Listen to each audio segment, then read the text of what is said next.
நேயர்களே, திருவள்ளூரில் எரிபொருள் ஏற்றி வந்த சரக்கு ரயிலில் தீ விபத்து ஏற்பட்டுள்ள நிலையில் சம்பவ இடத்தில் அமைச்சர் நாசர் ஆய்வு மேற்கொண்டார். அந்த காட்சிகளை திரையில் பார்க்கிறோம். தொடர்ந்து கூடுதல் விவரங்களோடு இணைகிறார் எமது செய்தியாளர் பாலாஜி. பாலாஜி, வணக்கம். தற்பொழுது அமைச்சர் நாசர் அங்க ஆய்வு பணியில் ஈடுபடுற காட்சிகளை பார்த்துட்டு இருக்கோம். தீ முழுமையாக அணைக்கப்பட்டிருக்கிறதா? அமைச்சரோடு இங்க யார் யாரெல்லாம் வந்திருக்கிறார்கள்? அங்கு ஆய்வு பணிகள் என்ன நடந்து கொண்டிருக்கிறது? விரிவான தகவல்கள்.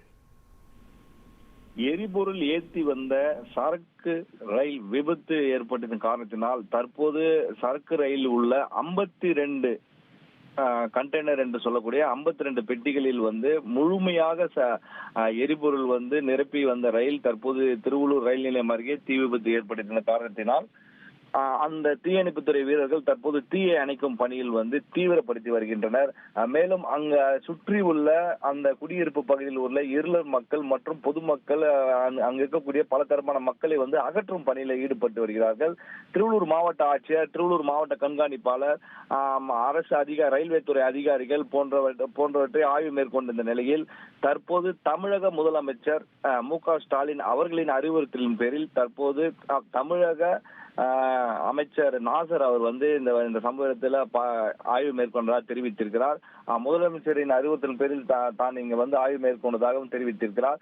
மேலும் ரயில் சேவை முற்றிலும் சென்னையிலிருந்து பெங்களூர் மற்றும் கோயம்புத்தூர் போகக்கூடிய விரைவு அனைத்தும் ரத்து செய்யப்பட்டிருந்த நிலையில், மேலும் அங்கிருந்து இங்கு வரக்கூடிய ரயில்களும் ரத்து செய்யப்பட்டிருக்கும் நிலையில் தண்டவாளம் சேதமடைந்திருக்கிறது.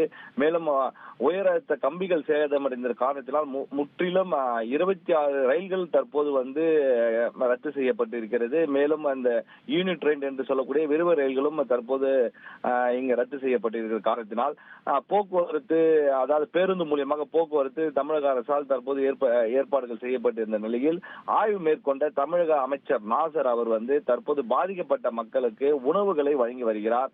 அவர்களுக்கு காலை சிற்றுண்டு மற்றும் அவர்கள் தேவையான அடிப்படை வசதிகள் குறித்து மாவட்ட ஆட்சியரிடம் ஆய்வு மேற்கொண்டு விசாரணையின் அடிப்படையில் தெரிவித்தார். மேலும் இந்த தீயானது எப்போது அணைக்கப்படும், முற்றிலும் இந்த ரயில் சேவை எப்போது தொடங்கப்படும் என்ற கேள்விகளும் அமைச்சரிடம் முன்வைத்த போது அவர் இதுக்கு முதல்ல இந்த தீயை அணைக்கும் பணியில போராடி கொண்டு வருகிறார்கள் தீயணைப்பு துறையினர். முதல்ல அந்த தீயை அணைத்து கட்டுக்குள் கொண்டு வந்த பிறகு தமிழக முதலமைச்சரின் அறிவுறுத்தல் பேரில் இதுக்கு மேலும் இது குறித்து தகவல்கள் அறிவிக்கப்படும் என அமைச்சர் நாசர் பேட்டி அளித்து சென்றிருக்கிறார், ஆய்வு மேற்கொண்டு சென்றிருக்கிறார்.